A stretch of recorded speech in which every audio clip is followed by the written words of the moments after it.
Bom, vamos lá.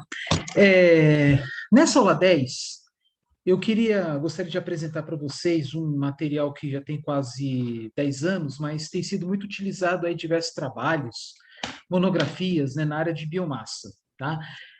Resolvi mudar um pouco aí o layout, né, das apresentações. Estou vendo aí atrás aí 3 ilustrações que eu peguei na internet, né? Que eu tinha apresentado nas primeiras aulas, né, nos primeiros slides. Então, a cada aula eu vou procurar colocar alguma coisa lá atrás, só para enriquecer aí as nossas aulas, né? O que eu pretendo mostrar para vocês, esse material, chamado Atlas de Bioenergia do Brasil, desenvolvido por pesquisadores da USP, que ele tem sido muito utilizado para estudar potencial energético de diversas biomassas, tá? De diversas matérias-primas, levando em consideração diversos aspectos, diversas variáveis, tá? Até onde eu sei, não tem atualizações, eu não sei, né? E aí que ele fala basicamente, né? Os panoramas dos potenciais de geração de energia a partir da biomassa. As principais biomassas do Brasil, né? São compostos por mapas referentes aos. Aí o que ele mostra, né? A energia, né, da biomassa potencial, né, das 5 regiões brasileiras, levando como referência, né, a, o conteúdo, né, dessas biomassas, né, a disponibilidade de recursos dentro dessas biomassas, levando em consideração, né, inclusive, biomassas residuais e também o potencial tecnológico das tecnologias de transformação delas, né? Então, vocês podem ver aqui, levando em consideração, bom, aqui só está resumindo, né? Depois eu mostro com mais detalhes. Resíduos de cana-de-açúcar com cenários para 30, 60 e 120 kWh por tonelada de cana moída. Mais para frente, nas próximas aulas, né, eu vou falar com mais detalhes sobre o setor sucroenergético, mas antecipo, né, que esses resíduos nada mais são do que o bagaço de cana, né? Na época desta publicação, ele, claro, né, tem quase 10 anos, então não levava em consideração ainda alguns, como é que se fala, né, os avanços tecnológicos de 2012 até aqui, né, vídeo feito em 2021. Por que eu estou falando isso? Porque atualmente já existem algumas usinas que estão convertendo, não convertendo, desculpa, né, biodigerindo a, a vinhaça e a torta de filtro para a produção de biogás. Na região sudeste sul, acho que já tem umas 5 usinas que já fazem isso, né? Na época, obviamente, era bem experimental, né? Casos muito isolados. Então, aqui no caso, é apenas a queima do bagaço de cana, levando em consideração as caldeiras, né, não muito modernas, né, que consegue extrair em torno de 30 kWh por tonelada de cana moída, melhor dizendo, né, 30 kWh por 250 quilos, né, mais ou menos um quarto do bagaço, moído e seco, né? Bom, aí 60 kWh são caldeiras de tecnologia, digamos, intermediária, e 120 as caldeiras mais modernas, com temperatura e pressão de vapor maiores do que as demais, né? Então, algo em torno aí de 410 graus Celsius o vapor, né? E talvez aí uns 80, talvez não, né? Uns 80 bar, 80, 100 bar, até mesmo 100 bar de pressão de vapor, desse vapor, né?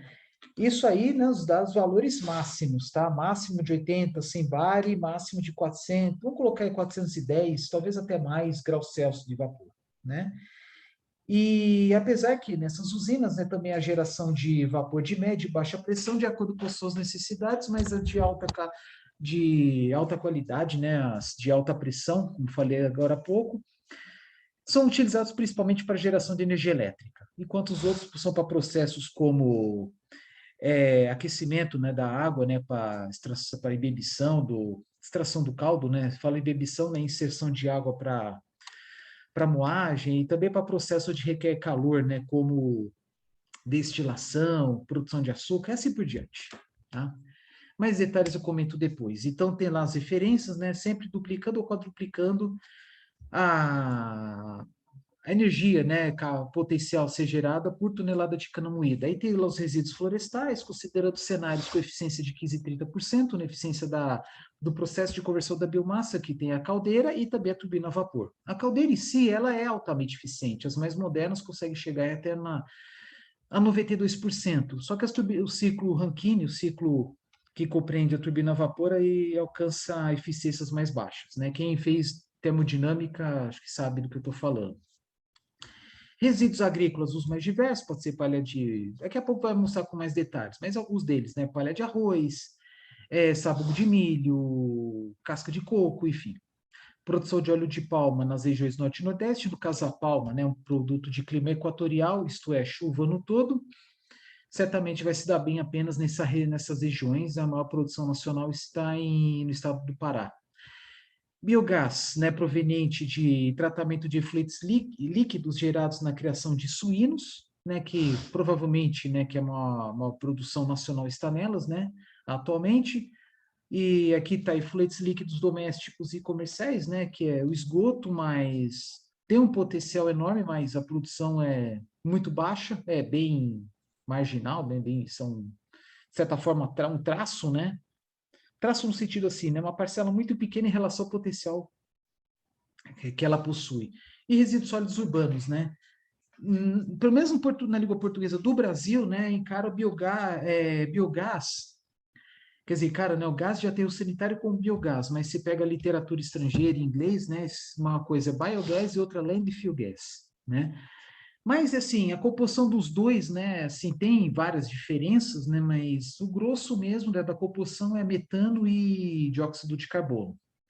E aterros sanitários aí tem mais impurezas, né, devido à composição, né, bem heterogênea do lixo, né, que vai desde traços decorrentes da decomposição da matéria orgânica até mesmo decomposição de substâncias inorgânicas, né, visto que se conta muita coisa, né, no lixo, né, desde matéria orgânica até materiais pós-consumo de origens das mais diversas, né, metais pesados, enfim, vários tipos de plásticos, papéis, etc., né, materiais elastoméricos, enfim.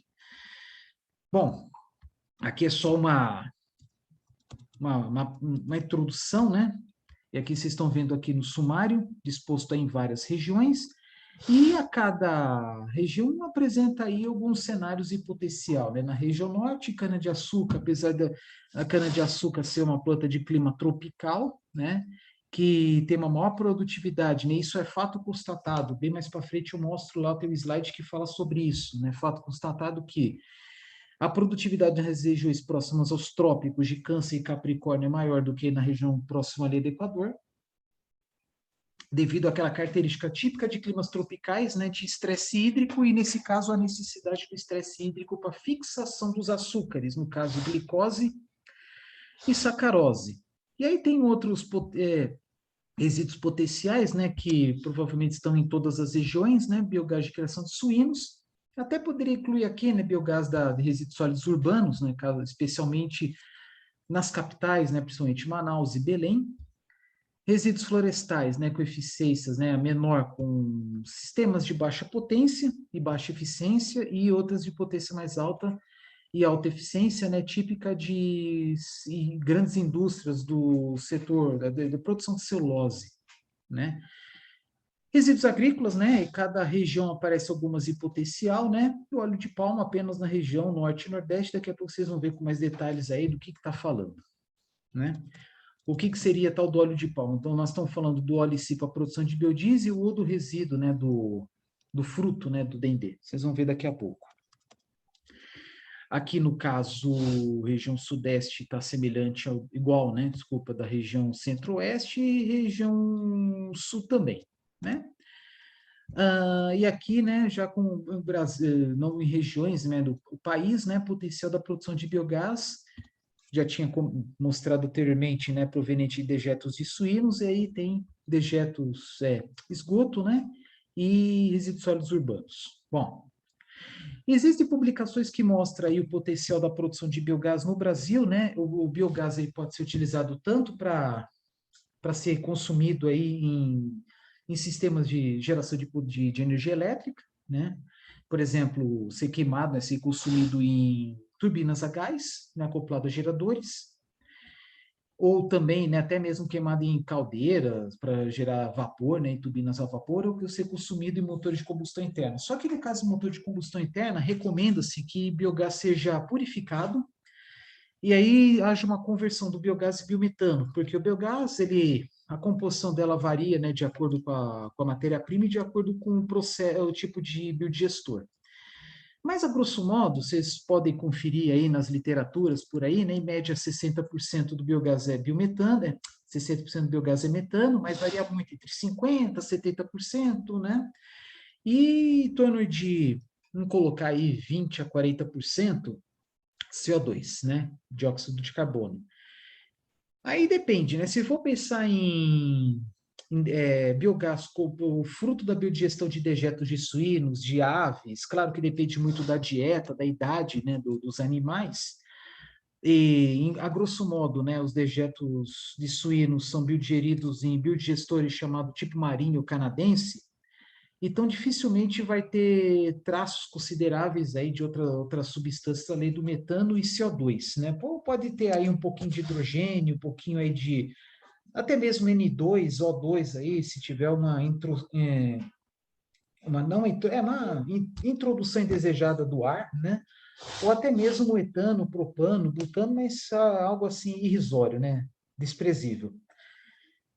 Agora, o esgoto é mais complicado porque no esgoto, né, tem também resíduos de sabões, shampoos, muitas vezes as pessoas jogam, né, na privada, no esgoto, até mesmo materiais, produtos químicos, né, que não poderiam jogar, né, às vezes por desconhecimento. E aí a produção, inclusive, de siloxanos, que são substâncias que certamente não vai ver na decomposição de dejetos de animais, mas é decorrente aí a decomposição de substâncias usadas aí em higienização, né? Pode ser, como falei agora, né? Shampoo, sabões, produtos de limpeza, alvejantes, etc., né? E aterros sanitários, que a meu ver é algo bem mais complexo, né? Devido à complexidade aí da composição do lixo, né? Se ela fosse composta apenas de matéria orgânica, né? Mas não é o caso. Mas somando, né, todas as fontes de biogás, o potencial, né, se for levar em consideração aí o seu uso para, se fosse, né, 100% desse biogás utilizado para alimentar motores de veículos, né, de veículos pesados, né, a diesel, caminhões, tratores, implementos agrícolas em geral, né, colheitadeiras, enfim, eu já vi literaturas aí, pode ser que esteja enganado, mas em torno, poderia atender aí pelo menos um terço de todo o consumo de óleo diesel no Brasil. Então, um terço dos caminhões, desculpa, um terço dos motores a diesel poderiam consumir apenas o biometano, né? Biometano em torno aí de, no máximo, 95%, colocar em 90% a 95% de metano, com traços de outros gases aí, né? Ah, esqueci de falar, né? Biogás, né? Certamente, né? Cru, certamente tem muita umidade, água, né? E se todo o biometano fosse disponibilizado para a produção de energia elétrica, poderia atender em torno de 16, 17%, né, de toda a demanda de energia elétrica no Brasil, que é em torno de um sexto. Né? 16, 17% é um sexto. Né? E no caso dos veículos dos motores a diesel, em torno de um terço da demanda de óleo diesel. Né? Então, há um potencial enorme. Aí vocês podem imaginar o potencial enorme de outros resíduos agrícolas e até resíduos florestais. Aí é uma história que eu vou comentar mais para frente. Bom, metodologias de cálculo pode ter sofrido algumas pequenas alterações e valores, né, decorrente aí às inovações tecnológicas aí na conversão da biomassa, mas o grosso é isso aí, né? Então, por exemplo, deu o primeiro exemplo aqui do arroz. Então, como é que faz para calcular o potencial do arroz? Atualmente, em torno de 90% da produção nacional está concentrado no Rio Grande do Sul. Isso são dados meio antigos, mas não deve ter mudado muito. E, basicamente, né, você extrai aí esse potencial energético da palha. Então, lá no Rio Grande do Sul, daí tá, se não me engano, umas 2 usinas que queimam, que consomem, né, a palha do arroz para geração de energia elétrica, né? E sempre nesse processo, a geração de calor residual poder ser usado para algum processo industrial ou simplesmente descartado. Esse calor que pode substituir aí caldeiras, né? às vezes queimando óleo mineral, lenha, etc., né? Então, por exemplo, aqui a fórmula, né? Potencial megawatt, megawatt por megawatt em um ano, né? Então, vamos destrechar um pouco aqui a fórmula. Potencial, como é que calcula? Toneladas de arroz vezes 0,3, isto é, 30% do 30% do arroz é material residual, no caso palha. Isso se levasse em consideração que 100% dessa palha fosse queimada. Mas muitas vezes, né, uma parte considerável, né, dos resíduos agrícolas, né, os resíduos oriundos da colheita, ficam no campo, né, fazendo lá a prática lá do plantio direto, recomposição, né, da matéria orgânica, né, dos nutrientes no solo, diminuindo aí a necessidade de fontes externas de fertilizantes, né? Mas há uma discussão acerca disso, né? Uma quantidade excessiva desse material residual pode desencadear queimadas, problemas ambientais os mais diversos, né? Então, eu falo isso porque com a palha da cana, né, a colheita da cana mecanizada gera muita palha, né? Então, há um consenso que uma parte dela recomenda-se que ela seja recolhida para diminuir o risco de queimadas. Mas cada um tem lá suas opiniões, né? Então depende muito da variedade da cana, da produtividade e, por consequência, volume, né, de palha disponível. Mas voltando a falar no caso do arroz, né? A questão das palhas em geral, né, que ela tem em torno aí, vamos colocar aí genérico, 15 a 30% de materiais inorgânicos, tá? Isto é, gera muitas cinzas. Então, por exemplo, uma palha que tem 15% de inorgânicos, né? 15%, então se queimar uma tonelada gera, bem teórico, aí 150 quilos de cinzas, né? Então é um passivo ambiental, né? Mas geralmente é usado para reposição do solo, pode ser usado aí para misturar com cimento, asfalto, existem pesquisas em cima disso aí, né? E esses inorgânicos geralmente é silício, magnésio, traços aí de cloro, né? Engraçado que o eucalipto tem muito cloro, por incrível que possa parecer, né? Arroz, desculpa, eu não sei dizer. Aí tem traços de ferro, uh, mas o principal mesmo, que eu me lembro, é silício, um pouco de magnésio, ferro, etc., né? E cloro também, dependendo do caso. E aí tem uma grande preocupação, né, porque às vezes, né, utiliza-se caldeiras que não estão assim adequadas exatamente para a queima daquela biomassa específica. Então vai depender muito da sua composição. Por exemplo, uma biomassa que tem muito cloro pode danificar mais rapidamente as caldeiras, né? Que mais? Até mesmo o próprio silício, né, que contribui para a abrasão dos tubos existentes dentro das caldeiras, aumentando, né, despesa com manutenção corretiva, enfim, né, obrigando a ter paradas mais prematuras, né, da casa de máquinas. Quando fala casa de máquina, é conjunto caldeira e turbina a vapor, né? Voltando aqui, 30% da biomassa arroz é palha, né? Então aproveita-se a palha.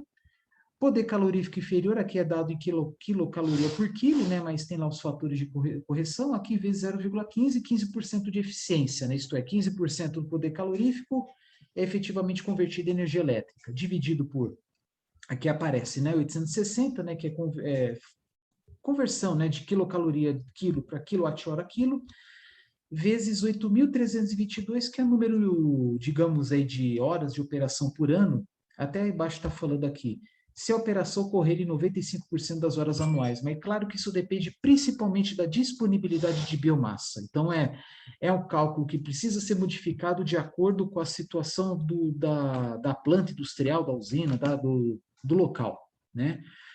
Por exemplo, uma casa de máquinas que utiliza bagaço de cana, muito dificilmente opera aí, tem um fator de utilização de 95%. Às vezes tem lá as paradas programadas, né? Mas na prática, às vezes acontece parada não programada. Por exemplo, né, se tem algum problema na extração do caldo, fica lá um excedente de açúcar no bagaço, o açúcar em excesso lá misturado com o bagaço, que é lógico que tem que ser evitado, né? Vai para a caldeira, e aí com o calor, né, aquele açúcar vira caramelo, e aí contribui aí para paradas não programadas na caldeira, né? Paradas prematuras, tá? Porque assim, tudo, apesar de alta temperatura, né, a tendência do açúcar, né, da glicose, sacarose, virar combustível efetivamente, né? Mas tem alguns pontos da caldeira que as temperaturas são menores, às vezes há uma queima incompleta, aí na fumaça lá em alguns pontos, por exemplo, no economizador, que é a parte mais fria da caldeira, pode gerar camadas, crostas, né, de caramelo. Da mesma forma, gera-se crostas também decorrentes da presença de inorgânicos, né? Silício, cloro, alumínio, magnésio, como falei agora há pouco. Por isso que eu falo que, por exemplo, uma usina sucroenergética, uma caldeira foi projetada para queimar bagaço, aí do nada vai queimar uma matéria-prima diferente, o desempenho vai ser diferente, as demandas de manutenção vão ser diferentes, etc., né? E até mesmo o contrato, né, junto à concessionária de energia tem que mudar. Por quê? Porque se está programado paradas mais frequentes, o contrato tem que mudar para não gerar multas, né? Mas voltando aqui. Então, 8.322 horas de operação por ano, então muitas vezes o tempo é menor, né? Devido aí a, a questão da disponibilidade de biomassa, tá? Então, por exemplo, uma usina bem projetada, tal, com uma coordenação muito boa junto com o setor agrícola, vai gerar uma biomassa e um volume tal que pode ser operado aí um bom período de tempo. Aí aqui colocou 95%, né? Podendo ser 90%, 80%, depende do caso. Bom, o arroz, né? Assim, até onde eu sei, o Brasil não está entre os grandes produtores mundiais, né? O grosso lá da produção mundial está lá na Ásia, né? E o coco não é muito diferente, né? O maior produtor mundial, se não me engano, é o Sri Lanka, junto com a Índia, entre outros países do Sudeste Asiático. Mas há uma produção considerável no Brasil, na região Nordeste. Então, aí tem outra metodologia de cálculo, né? Por exemplo, aqui, potencial do coco.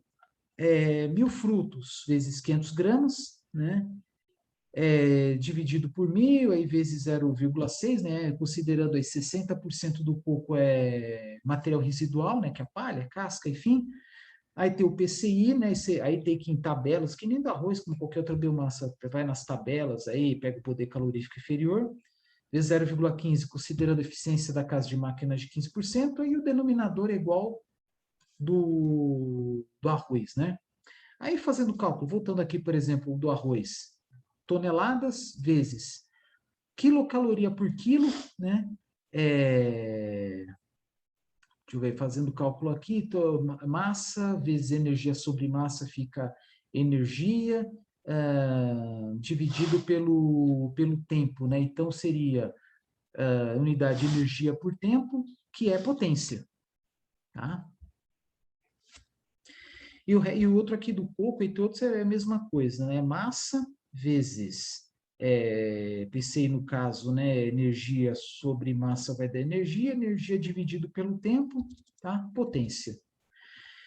Amendoim, a maior produção nacional está no estado de São Paulo, região de Ribeirão Preto, Jabuticabal. Às vezes o amendoim é plantado para rotacionar com cana-de-açúcar, por exemplo, com milho, porque amendoim, ele, da mesma forma que a soja, repõe nitrogênio no solo, tem as bactérias, eu não sei se é bactéria, mas assim, micro-organismos fixadores de nitrogênio, converte nitratos em nitritos, absorve N2 do ar, né? Fornece nitrogênio, fontes de substâncias nitrogenadas, né, para alimentar a própria planta, né, e aumentar a sua concentração no solo.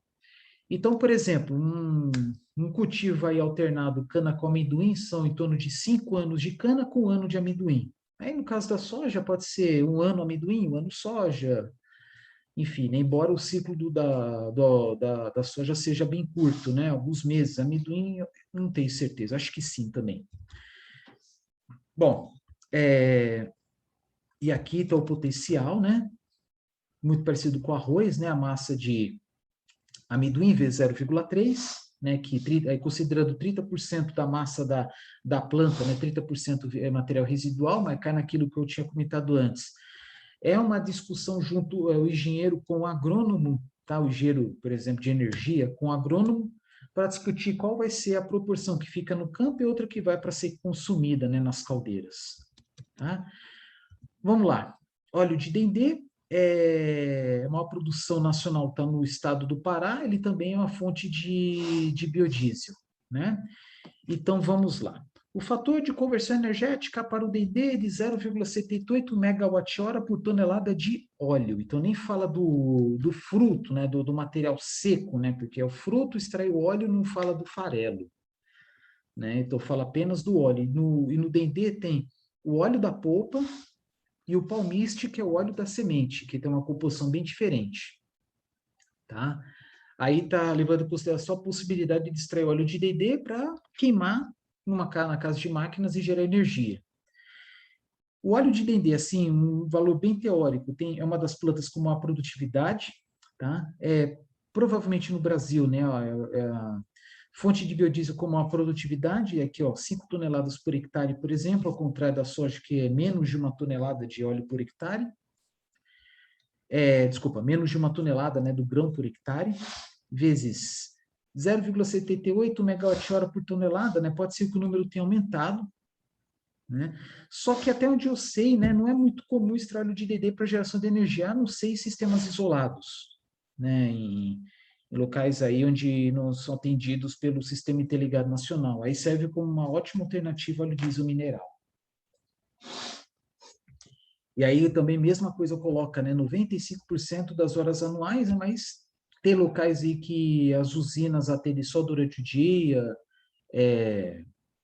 ou durante o dia um pouquinho, todo dia um pouquinho da noite. Aí vai depender muito da necessidade de energia elétrica. Se for atender um sistema de refrigeração, armazenamento de açaí, polpa de açaí, por exemplo, aí é a necessidade que opere aí um período maior de tempo, né?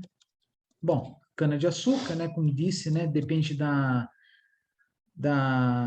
eficiência da caldeira. Vamos aqui direto, né, aqui embaixo, né, o último cenário, que são as usinas mais modernas. Tonelada de cana vezes 120 kWh por tonelada de cana, sobre 1.000 vezes 8.322, esse 1.000 aqui é fator de correção, né, quilo para tonelada, enfim, né? Nem quilo, desculpa, não é quilo para tonelada, mas aqui, ó, quilowatt-hora para quilowatt para megawatt, aí divide por 1.000. Né? E aí pode-se observar que o potencial, né, da conversão, né, da energia proveniente do bagaço no Brasil, infelizmente, ele é muito subutilizado. Tudo bem que todas as usinas sucroenergéticas, elas geram energia elétrica, mas apenas uma parte vende para a rede. É comercializado, o excedente vai para a rede. E as usinas mais modernas, a cada algo como 6 unidades de energia, uma vai para a usina e 5 vai para a rede. Tanto que, dependendo da época, dependendo da região, da usina, a principal fonte de renda é a comercialização da energia elétrica. Né? Já fui em usina, fazer uma visita numa usina em que, na época, falaram que o que está dando mais renda atualmente é a venda de energia elétrica. Tá?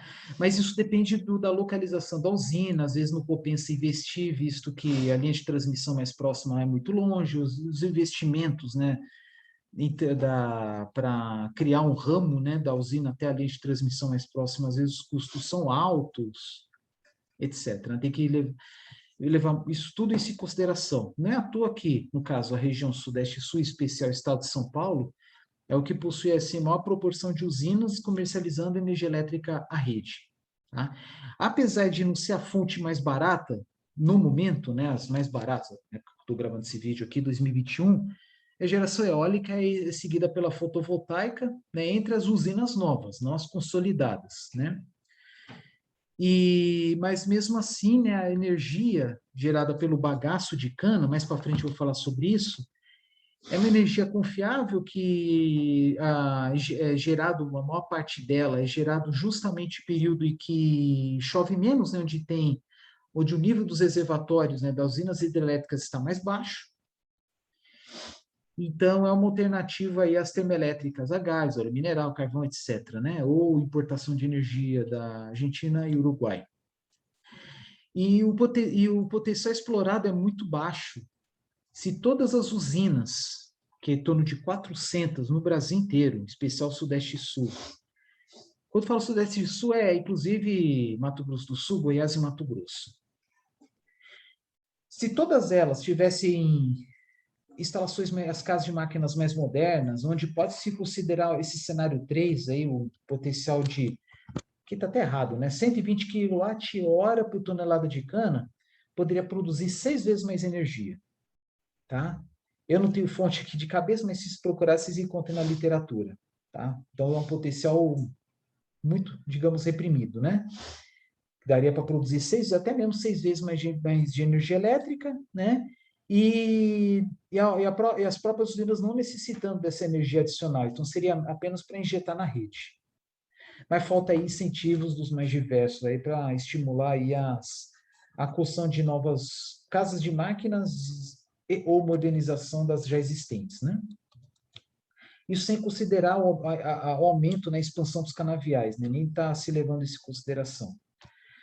Silvicultura, de silvi, que remete ao latim, né? Como silva, silvium, que significa floresta em latim, né? Então, quando fala silvicultura, ao pé da letra, né? Os cultivos florestais, especial eucalipto e pinos. Aí, o que acontece? Você pode plantar eucalipto exclusivamente para fins de geração de energia, conversão de energia, melhor dizendo, ou pegar o material residual, como vocês estão vendo aqui, né? Aqui no começo. A geração de resíduos da silvicultura pode ser dividida em 3 fases. A deixada no campo após o corte, né? Porque quando a máquina, né, o harvester, que é a colheitadeira, né, de eucalipto, vai retirar o eucalipto, ele vai desbastar, né, descascar, cortando toras geralmente de 2 metros de comprimento. Então, descasca, corta. Aí, além da casca, né, fica no campo lá galhos, raízes, etc., né, folhas, obviamente, né? E aí nada impede também de chegar lá junto um triturador para pegar esse material mais grosseiro, né, até mesmo as raízes.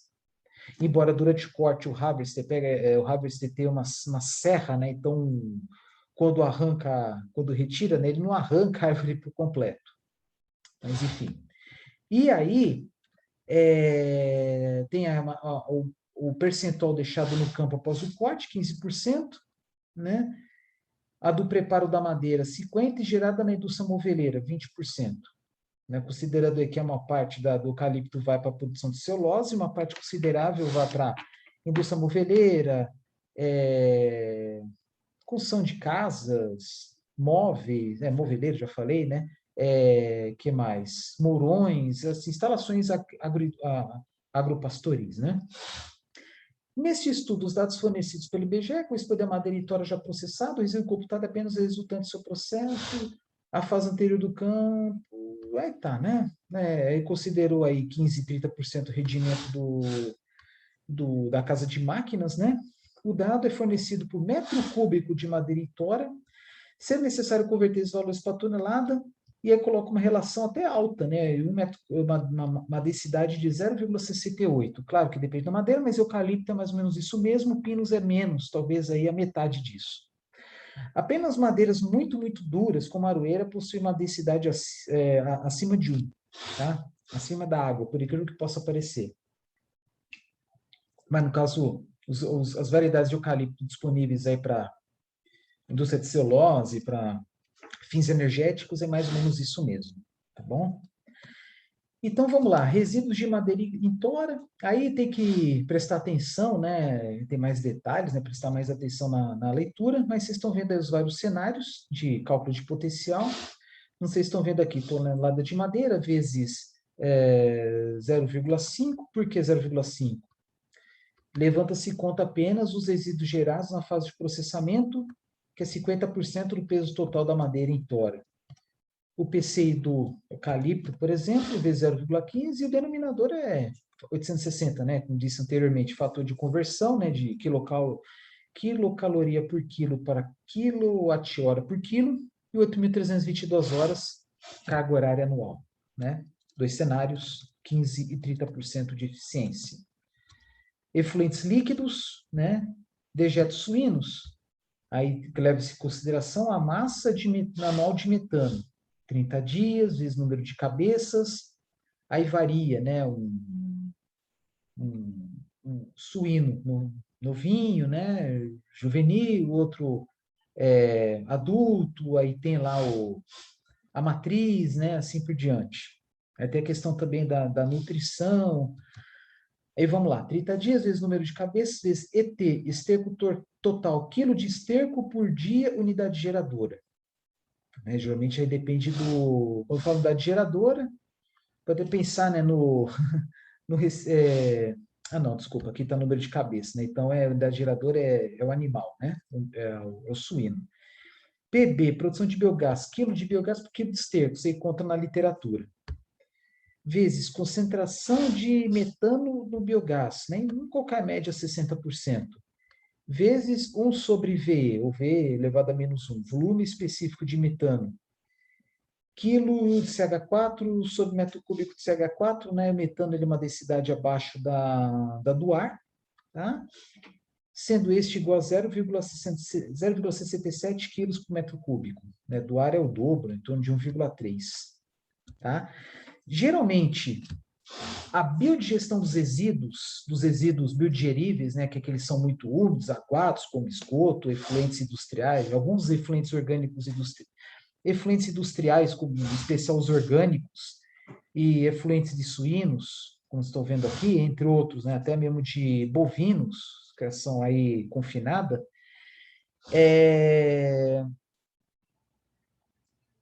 esses resíduos, né, são mais adequados para a biodigestão, tá? Então, aquela hora eu falei, né, do potencial, né, da produção de biogás, né, aí nesse material só fala em dejetos suínos, esgoto e gás de aterro sanitário, mas tem os dejetos bovinos, até mesmo você pode biodigerir resíduos de aves, tá? Resíduos de frigoríficos, etc. Algum desses valores aqui, né, estão aqui nessa tabela. Agora comecei a falar uma coisa e eu não tinha até esquecido. Agora que eu lembrei. Muitos locais, né, onde tem esses materiais biodigeríveis, né, eles são obrigados a biodigerir devido ao fato de ter que evitar, né, a eliminação do metano na atmosfera. Então, faz a biodigestão, coleta o metano e queima. Então, por exemplo, tem muitas estações de tratamento de esgoto que não tem, né, uma casa de máquinas, um motor para queimar o biogás, mas tem lá um queimador para converter o metano em CO2, né, cumprindo os requisitos aí das agências ambientais, estaduais, por exemplo. Valor de conversão energética. Ah, agora sim. O que eu tinha visto aqui? Acho que eu não prestei atenção. Não, eu prestei atenção sim. Eu vi aqui, ó, efeitos líquidos suínos, só que aqui na tabela embaixo parece de outros animais. Ah, ótimo, tá bom. Quilos de esterco por dia por animal, o maior deles equinos, né? E o menor deles aves, né? Mas, por compensação, tem muito mais aves do que outros animais, né? Quilo de biogás por quilo de esterco e concentração de metano não varia muito, tá? Efluentes líquidos domésticos e comerciais, né? Em geral, as estações de tratamento de esgoto, elas visam tratar volume de esgoto que geralmente são em grandes quantidades. E o biogás gerado é aquele biogás gerado nas tubulações, nas instalações, assim, em ambientes internos, dentro da estação de tratamento de esgoto, tá? E, obviamente, sempre geram eliminado, né, sem coletar um pouco de biogás aí que vai para a atmosfera. Então, tem os cálculos aí de tolerância, né, de eliminação, né? Porque boa parte do esgoto, do processo de tratamento de esgoto é feito ao ar livre. Tem lá aqueles tanques enormes, tal, vai ter geração de biogás, né? E a geração de biogás e esgoto é inibida, né? Diminui-se essa produção devido à presença de substâncias que servem exatamente para sanitizar. Então, por exemplo, no esgoto tem água da máquina de lavar roupa, água do banho, água da privada contendo desinfetante, tudo isso diminui, né, como é que se fala? Diminui a capacidade de biodigestão, tá? Porque diminui a capacidade dos micro-organismos, né, anaeróbios, aeróbios, tal, responsáveis pela biodigestão, ao contrário, né, dos dejetos de animais, né, onde nas pocilgas, né, nas instalações só se joga água, não tem desinfetante, até onde eu sei, né? Então vamos lá, efluentes líquidos domésticos e comerciais, né? Então tem esse fator aí, né, que eu falei, a presença de sabões que inibe a produção potencial de metano, né? Porque inibe, né, a concentração de micro-organismos, mas mesmo assim é possível fazer uma análise, fazer uma coleta, né, desse material e vai fazer a contabilização da demanda bioquímica de oxigênio, famoso DBO. Por exemplo, DBO da água potável, questão de unidades, sei lá, 6, 8, acho que nem toneladas, né? Não sei se tem a tabela aqui, mas acho que tem 6, 8 quilos de demanda bioquímica de oxigênio por metro cúbico ano. Eu sei que é coisa irrisória. Mas fazendo uma comparação, né? Enquanto para água potável, a questão de unidades, a água cinza, também chamada de água de reuso, que pode ser usada em jardinagem, por exemplo, mas não pode beber, é questão de dezenas. Já do esgoto é questão de dezenas de milhares. Tá? Eficiência do biodigestor, isso aí deve ser observado aí no manual do fabricante do biodigestor, o engenheiro deve fornecer, né? Eficiência. Máximo fator de emissão de metano, fração adimensional, quantidade de metano recuperado. Então, tem lá, massa por ano, quantidade de efluente tratado por ano, aí leva-se em consideração a média brasileira em torno de 180 litros por habitante dia, é bastante. Demanda bioquímica de oxigênio, toneladas por metro cúbico ano, muitas vezes uma máquina, um equipamento que faz essa contabilidade, né? Então, é DBO por metro cúbico de efluente, vezes eficiência do biodigestor, isto é, o valor que vai de 0 a 1, vezes máximo fator de emissão de metano, fração adimensional, menos R, quantidade de metano recuperado. Tá? Então, muitas vezes pode ter perdas, né? Que nem eu comentei agora há pouco. Tá? Aqui, ó, cálculo da taxa da demanda bioquímica de oxigênio. Tá?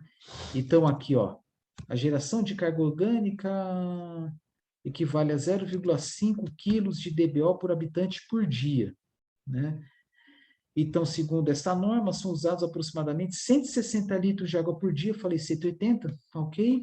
Por habitante de regiões urbanas, vai depender da renda, vai depender se é zona urbana ou zona rural, embora a zona rural não tenha coleta de esgoto como tem nas cidades, né? O que equivale a 0,312 quilos de DBO por metro cúbico de esgoto gerado, tá? Então, tá bom. Eficiência do biodigestor, considerou 50%, esse cálculo máximo fator de emissão de metano, 0,25 toneladas de metano por tonelada de DBO, e a quantidade de metano recuperado considerada significante. Tá, então, coloca 0 aí. Resíduos sólidos é algo bem mais complexo, né, devido aí à proporção, né, de matéria orgânica, tal, que vai tendo resíduos sólidos, né, cidades mais ricas, tem mais papel, tem mais embalagens, mais material pós-consumo. Cidades mais pobres têm mais matéria orgânica. Então, vamos lá. Volume de lixo, tonelada por dia, aí, acho que a média brasileira é em torno de 2 quilos habitante. 2 quilos habitante dia, né? Porque não considera apenas aqueles resíduos domésticos, né? Tem comerciais, até mesmo industriais, enfim. Fator de correção de metano, na dimensional, né? Aqui tá embaixo, né? Tá falando aí, recomenda 0,6, né? 60%. COD, carbono orgânico degradável no resíduo sólido do domiciliar, acho que está aqui embaixo também, né? 12%. E a biodigestão em aterros sanitários é um processo bastante lento, tá? Como você coloca o lixo e coloca diversas camadas, né? Então a tendência é diminuir ainda mais essa velocidade de degradação. Tanto que é natural, por exemplo, vamos supor, que encerra as atividades no aterro sanitário, devido aí a capacidade máxima ter sido alcançada. A geração de biogás do aterro, né, gás de aterro, tem que ser acompanhada por longo período de tempo. Então, recomenda-se acompanhar mais 30 anos no mínimo. tá? E dependendo do lugar, depois de 30 anos, a geração continua, mesmo que seja lá um quarto da geração, né, do que há 30 anos anteriores, né? Então, tem até uma curva, né, que é assim, né, regressiva, né, e de produção de metano em aterros desativados, tá? Aí tem aqui também fração do carbono orgânico degradável, que realmente degrada, acho que tem aqui também, 77%, porque você coloca o lixo, coloca camadas de terra, junto entre elas coloca tubulações. E as tubulações não coletam todo o gás que é gerado, tá? Por isso que coloca 77%. Fração de metano no gás de aterro, em média 60%. Taxa de conversão de carbono e metano é questão de balanço de número de massa, né? Porque 16, né, gramas por mol, né, do metano e 12 do carbono apenas, né? Quantidade de metano recuperado está lá embaixo, fator de oxidação também, né? Então tá aqui, ó, R insignificante e OX é considerado zero, beleza. E fração de metano biogás aqui, ó, 50%. Então pode variar 10%, 40%, 60%, 40% no mínimo, 60% no máximo, tá? Então a fórmula está aqui.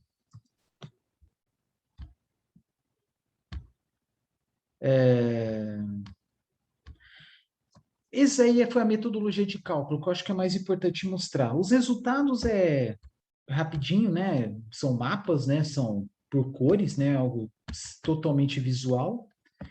E certamente, né, pode ter alterações aí com o passar do tempo, tá? Aqui, por exemplo, tem aí o potencial da região norte do setor sucroenergético, claro, e locais onde há cana-de-açúcar, né? Então, o potencial aqui está relacionado aos municípios, né? Então, por que que tem manchas tão grandes aqui, né? Porque às vezes é um, dois municípios, enfim. Então, esse é potencial por município. Vocês estão vendo aqui o potencial máximo entre 3,4 e alguma cidade aí do interior do Pará, divisa com o Maranhão, né? Que mais? Aí vai depender, né, dos três cenários, né? 30, 60 e 120 kWh por tonelada de cana. Chega aqui no 120, é só multiplicar por 2, é só multiplicar por 4, né? Aí aparece mais cidades, né? Porque às vezes lá o valor, né, é inferior a 0,1, conforme vocês estão vendo aqui na legenda, né? E aí daqui para frente aparece, né, o mapa, né, os potenciais, levando em consideração a produção de todos os municípios brasileiros que têm aqueles produtos agrícolas, utilizando aquelas fórmulas, né? Aí biogás, onde tem aí criação de suínos na região norte. Aí tem manchas aqui, por exemplo, até onde eu sei é um município só, que é Altamira, tá? Pode ser que esteja enganado. Resíduos silvícolas, aqui, esse verde aqui, grande, se não me engano, é um município chamado Laranjal do Jari, não tenho certeza, sei que termina com Jari, porque tem o Rio Jari aí, né, que tem uma indústria de celulose da década de 70. Que mais? Resíduos agrícolas, aí é somatória de todos que estavam lá, né, na metodologia de cálculo, né, por exemplo, coco, cana-de-açúcar, enfim, né? Porque coco um dos vários dos produtos agrícolas que gera mais resíduo que o próprio fruto, tá?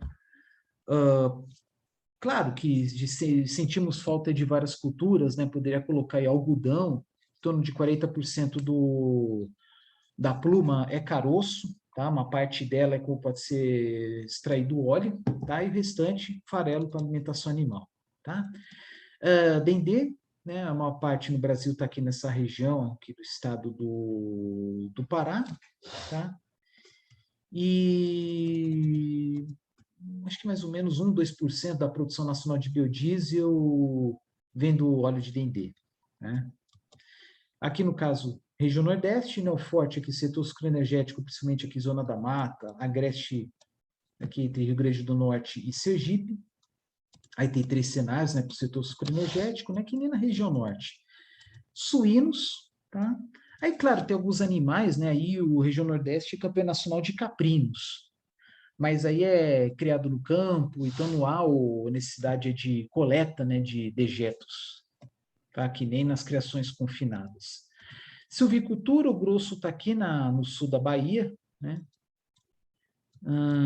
Que mais? Resíduo agrícola também, região Nordeste. Óleo de dendê, mas acho que é pouco. Tá aqui na região do Recôncavo Baiano, mas é mais no estado do Pará. Centro-Oeste. Aqui, por exemplo, não aparece milho neste material, nesse Atlas de biomassa. Até poderia ter, mas grosso modo da palha, do bagaço, ele é decomposto no solo, né, para repor os nutrientes, tá? Aqui tem uma falha aqui na MV-MW, é só erro de digitação. Produção, né, de cana-de-açúcar, ser no Mato Grosso, mais assim, sul central, Goiás, tanto Goiás quanto Mato Grosso Sul, mas nas regiões sulistas, né, desses estados aqui, tá? Por exemplo, aqui na região centro-oeste, né, tem algumas cidades onde é grandes produções de cana. Aqui, por exemplo, deve ser talvez Maracaju, Rio Brilhante, né, enfim, né, aqui em Goiás, aqui mais ao sul também, tá? E é isso, tá? Então aqui também produção de biogás, né? Estão vendo bastante aí em Mato Grosso, Goiás, né? Coincidentemente grandes produtores de milho, e boa parte do milho vai para alimentação animal, tá bom? Silvicultura, destaque da região de Três Lagoas, Ribas do Rio Pardo, Selvíria, Água Clara, lá no Mato Grosso do Sul, né? Devido aí às grandes indústrias de produção de celulose. Duas atualmente em operação e uma em construção, né? Que mais? Resíduos agrícolas, região sudeste, né? O grosso da produção, mais ou menos 60% da produção nacional de cana está no estado de São Paulo, pegando principalmente regiões aí de Ribeirão Preto, Rio Preto, São Carlos, Araraquara um pouco também, Araçatuba, entre outras regiões, né? Em Minas, no Triângulo Mineiro, Rio de Janeiro, mas na região de Campos, Campos dos Goytacazes, tá? E o setor sucroenergético, né, principalmente para atender à exportação de açúcar, né, o Brasil é o maior exportador mundial de açúcar, e também para atender a produção de etanol, né? Atualmente o Brasil é o maior produtor de etanol de cana, segundo o maior do mundo, né? Bom, da mesma forma que tem aí potencial de queima, né, de bagaço de cana, também potencial de produção de biogás proveniente da vinhaça, né? Principalmente, né, obviamente no estado de São Paulo, conversão de biogás para biometano para atender veículos pesados, injeção de biometano em gasodutos, né, já projetos em desenvolvimento em cima disso, construção mesmo de ramais de gasodutos, umas usinas aí no estado do Paraná, região de Presidente Prudente também. Tá? Resíduos da silvicultura. No estado de São Paulo é mais assim, região de Itapeva, mais assim, ao sul do Itapeva, região de Bauru, Agudos, né, que vocês estão vendo aqui. Espírito Santo, mas na região de uma cidade chamada Aracruz. Tá? E Minas, eles atendem principalmente a produção de carvão vegetal para siderurgia. Tanto que Minas Gerais é o maior produtor de carvão vegetal do Brasil, o Brasil é o maior produtor de carvão vegetal do mundo. Né? E o Brasil, se não me engano, é o maior produtor mundial de celulose de fibra curta, isto é, proveniente do eucalipto. Fibra curta é ideal para limpeza, higiene, né? Papel higiênico, por exemplo, guardanapos, lenços de papel, etc. Né? E cadernos também. Tá? Você vê até a diferença em rasgar a folha, né, de um caderno feito, uma folha nacional, uma folha produzida nos Estados Unidos, Canadá, Europa, por exemplo, que lá eles usam mais fibra longa, né? E a região sul, né, o setor sucroenergético está mais assim na região norte do Paraná, né, por onde passa o trópico de Capricórnio. A região do Paraná, assim, estados do Paraná, Santa Catarina, né, são fortes, vem do passado, né, uma forte produção madeireira e produção assim, produção, né, criação de suínos, né, principalmente a região de Cascavel, Toledo no Paraná, Chapecó em Santa Catarina. Bom, que mais, né? Silvicultura, Paraná, região de Telêmaco Borba, mas região assim, Campos Gerais, lá onde está, eu não sei se chega a ser exatamente cidade, município de Ponta Grossa, mas lá para aquela, que é mais ou menos por ali, União da Vitória, Paraná, Porto União, Santa Catarina, enfim, né, é bem mais espalhado, né, como vocês estão vendo aqui. Ah, resíduos agrícolas, né, aqui sul do Rio Grande do Sul, né, destaque, eu falei agora há pouco, né, palha de arroz. E curioso, né, que produz arroz até mesmo próximo ao litoral, né, região aqui que é Lagoa Mirim, tá? Bem próximo à fronteira com o Uruguai. Então, gente, sobre esse suplemento, né, isso, né, tem mais um pouco aqui, daqui a pouco termino. Eu vou voltar como estava antes. Estimativa de potencial de geração de energia a partir do biogás, né, proveniente de resíduos sólidos urbanos. É claro que o potencial é maior nas grandes cidades, né, por exemplo, na Grande São Paulo tem aterros sanitários que recebem resíduos de milhões de habitantes, então imagina aí o potencial que tem, né? Por exemplo, tem um aterro chamado Bandeirantes, que foi desativado há uns 15 anos mais ou menos. No momento que foi desativado, quando fala desativado, ele deixou de receber resíduos sólidos urbanos. Foi instalada uma usina para queima do gás de aterro com potência de 30 megawatts. Eu não sei se ainda atende 30 megawatts, né? Porque, como falei, que com o tempo a produção de gás diminui, né? Regressivo. E deve estar, mas só que essas usinas são modulares. Então, não é apenas uma casa de máquinas, são várias. Que aí tem lá vários motores de combustão interna, capta, né? Coleta o gás, passa lá por purificação, né, que é a extração de umidade, siloxanos, né, que são substâncias que podem contribuir para a degradação das tubulações, das vedações, guarnições e do próprio motor, né? E na época que foi construída essa usina, isso aí há quase 20 anos atrás, lá 2000, acho, ela foi construída utilizando recursos de créditos de carbono. Isto é, uma usina que não seria sustentável por um projeto convencional, pensando aí em comercializar energia elétrica, vender para a rede, por meio de leilões, né?